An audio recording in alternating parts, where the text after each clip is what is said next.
Have you ever looked at all your favorite art supplies and wondered how you could possibly pack them all for a trip?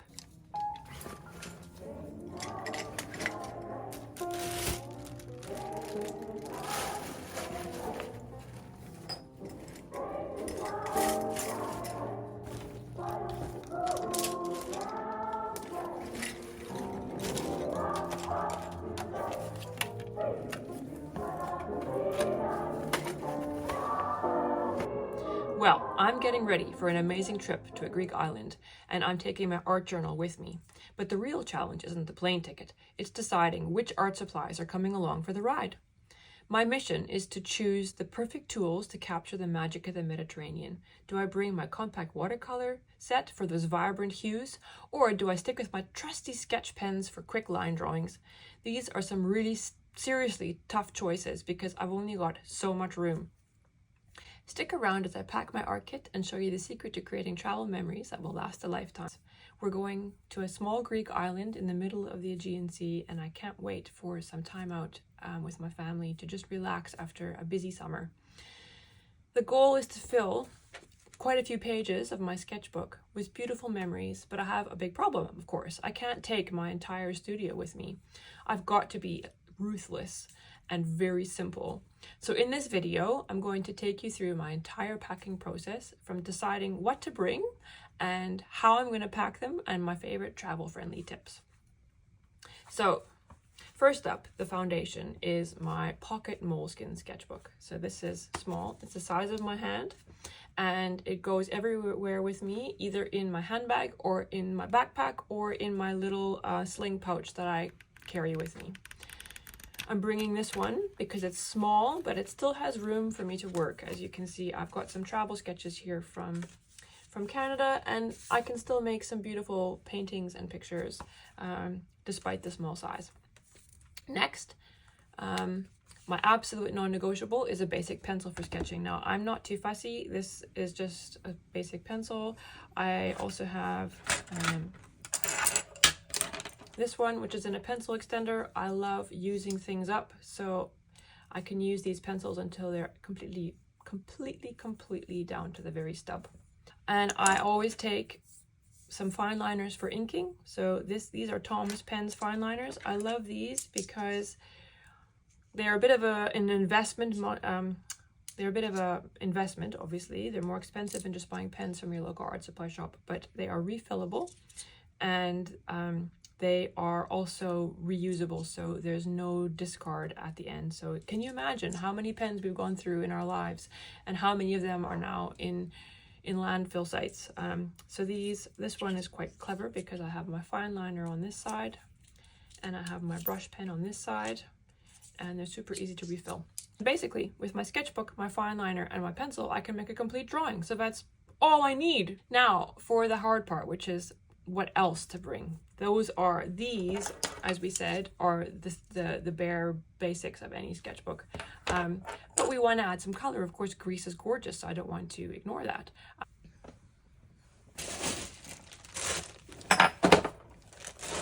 I have my big bags of watercolor paint and gouache, but I can't take this all with me. They're really heavy. So what I like to do is I like to take my palette and fill the module areas with the colors that I think I will need. Another crucial thing to think about is the color palette of where you're going.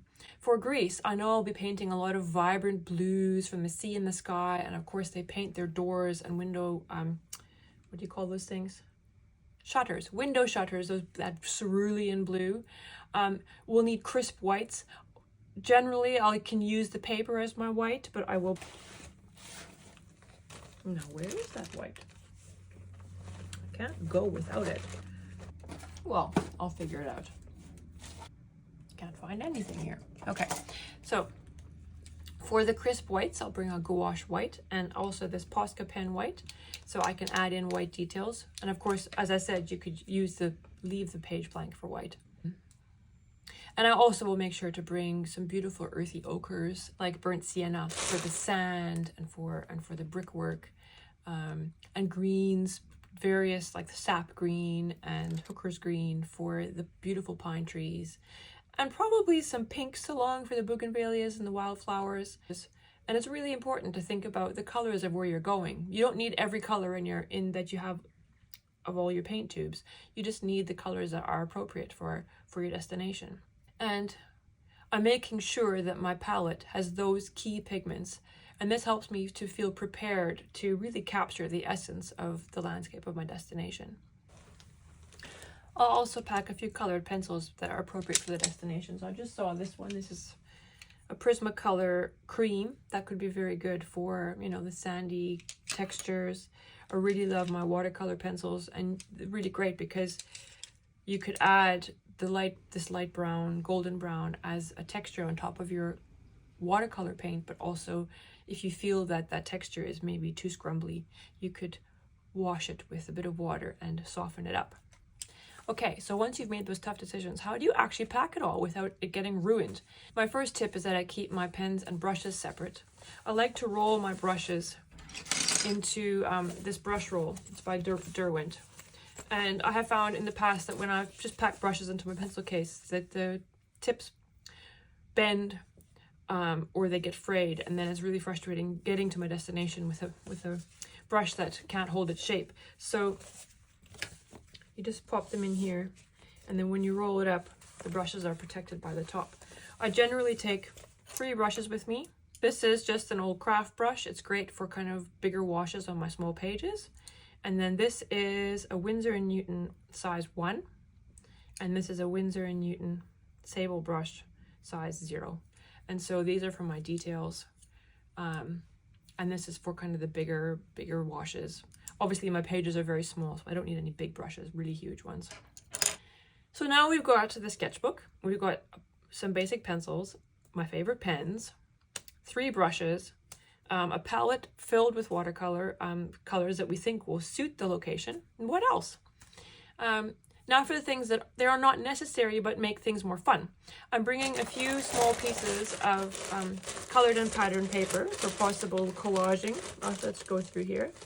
I've got my trusty ancient Shakespeare pages. Now these have such a beautiful cream color. They could work well for bricks or for sand. I've got some cyanotypes that didn't work very well. It's a gorgeous blue. I might cut that up and add that as a blue in some collages. Here's some more kind of sandy colored paper. Here's some lovely greens for our pine trees. Because I'm thinking about doing collage, I'll make sure to have my glue stick and a small pair of scissors. These are just school crafting scissors.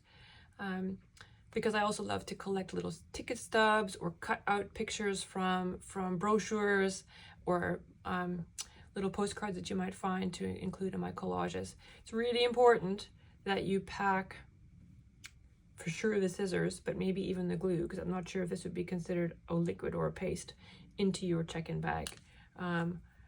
If I were packing the actual watercolor tubes, they would go in my check-in bag, but because I've put them all on my palette, there won't be considered a liquid or a paste at that point, and that could go in my carry-on. I've had scissors confiscated before at security, and so I won't make that mistake again. So basically what I pack for every day going around on my travels is a small Lululemon belt bag. And all I take with me is my sketchbook, which fits in really nicely. Pocket here, I put my pens and my pencils. Then in the front 2 compartments, I put my AirPods and my eraser. That's essential because, of course, I make lots of mistakes. And I bring a few post-it notes in case I want to make notes. And my little journal for making notes and lists. And it all fits in nicely. And in the back pocket, in case anyone asks me when they see me sketching who I am and what I'm doing, I have a set of playing card business cards that I designed for myself. There's a girl and a boy. And I like to give them out so people can find my website, and that goes in the very back pocket. And this is what goes with me every day when I'm traveling, and the other art supplies stay wherever we are staying. so that I can finish the watercolors at home in the evenings. I find it too cumbersome to try to do the watercolors while I'm out and about on my adventures. So there you have it, my complete art kit for my trip to Greece. I'm so excited to share what I create, so be sure to subscribe to the channel so you don't miss my next video where I'll show you my first art journaling pages from the trip. Thanks so much for watching, and I hope you have many creative adventures. Can't find anything.